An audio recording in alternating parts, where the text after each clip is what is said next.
I am now joining my friend's Minecraft server. It's 2 years old, and with that information, I knew that they would be super geared, so I would need to be careful what I did around them.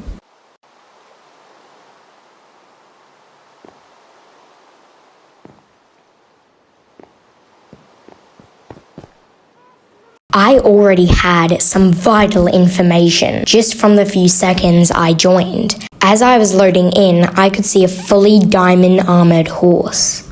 After I loaded in, I not only saw someone very close on my locator bar, but a name tag as well. I managed to look over the edge and found a lot of water. I didn't know what it connected to, so I tried finding another way down.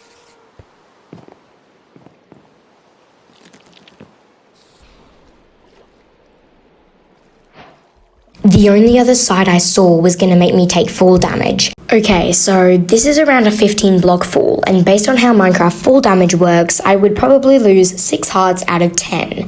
This is because fall damage is generally calculated at 1 point, which is half a heart of damage. 15 blocks minus 3 is 12 points of damage, which equals 6 full hearts of damage taken. In the long run, that isn't a good idea. My friend probably had diamond swords and who knows what else. But because I didn't know if they were coming to kill me at this very second, I decided to take the leap of faith and hope I end up somewhere good. Okay, so I ended up getting taken to the server's rulebook. Let's read the rules. Trading rules. 1. Both parties have to agree before making trade. 2. Trades can only be done inside the trading hall, up the hill from the large wheat farm. Projects list must be accepted by ruler. 1, 2, 3, 4, 5, 6, and they're all blank.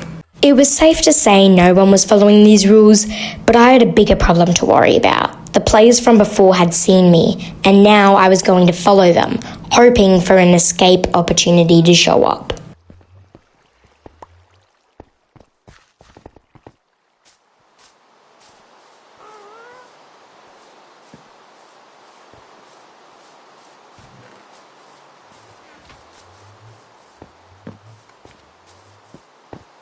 Yeah, so they ended up being really nice. They even gave me some rotten flesh, which was, well, it was something to eat at least. But just because they are my friends and have given me rotten flesh, I still wasn't out of danger yet.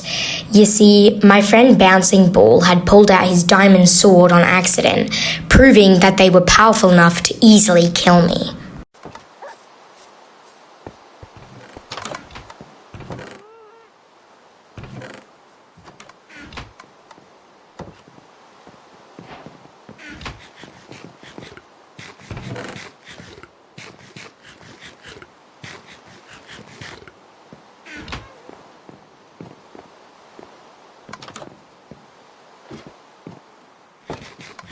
They ended up showing me around one of the bases at spawn. Literally the worst decision ever, since I was able to take some of the supplies in the chest, but it wasn't enough to fight or even run yet, so I went down the basement.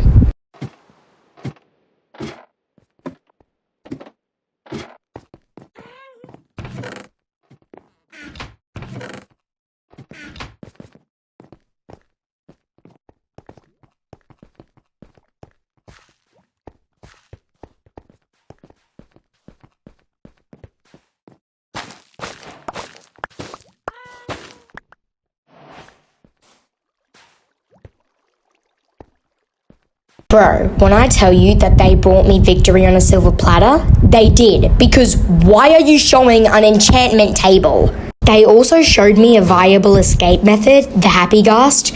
Not only that, but they brought me to one of their nether wart stashes, which would help me craft strength potions to get an upper hand in fighting.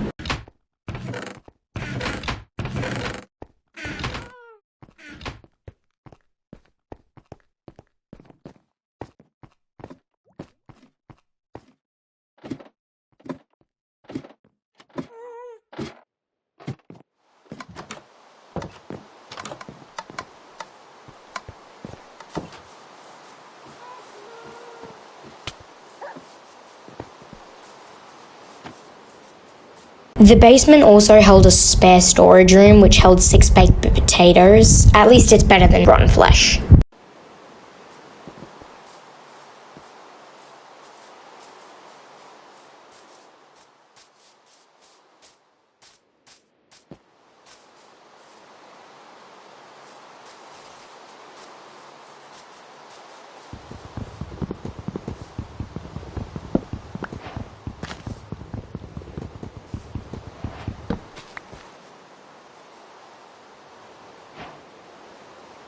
After that, they basically just gave me a little tour, which I tried looking for some chest to open or some way to escape, but only ended up finding a deforestation zone where I got 2 oak logs.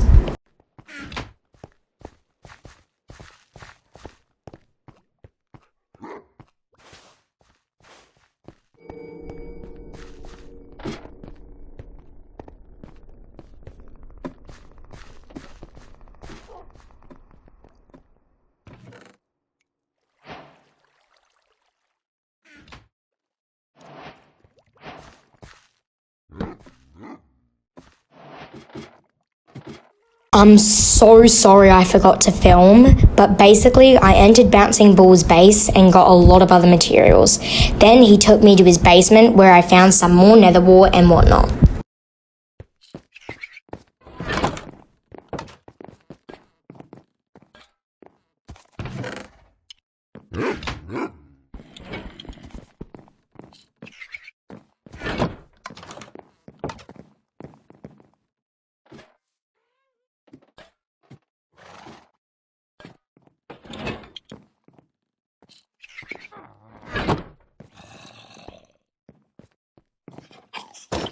I ended up going back, and before leaving his house, I used his crafting table and some spare ores to craft a bit of armor.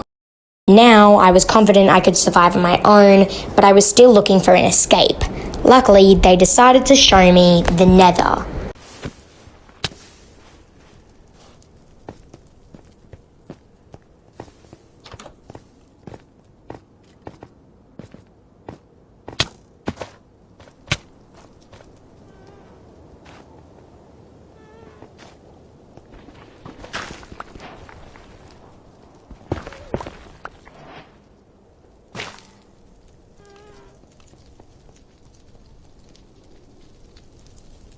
This was perfect. I managed to sneak away behind the corridor they created and dug underneath. Now I was free. Kinda. You see, I thought because of this world being created for so long, the tools they all had, and what the Nether looked like so far, that there would be plenty of portals for me to come back from. I was wrong. They told me in our call that they had only one portal, and with them now looking for me, I had to somehow sneak back and escape the Nether. I started to burrow away, hoping to resurface somewhere else from them. I was slower though, since I had to crouch so they didn't see my name tag.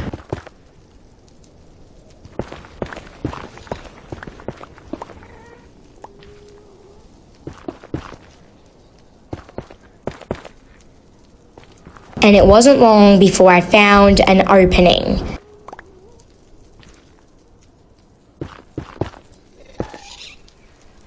I was still too close to them, so I decided to go back under and go further away.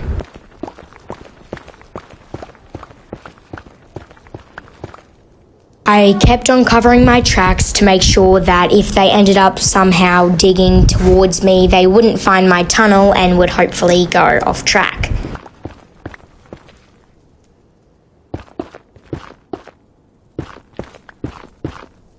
I reached a surface area I thought was definitely capable of letting me run away freely, but there was a lot of mobs, and so I, still having to be crouched and slow, burrowed myself back in and tried digging again.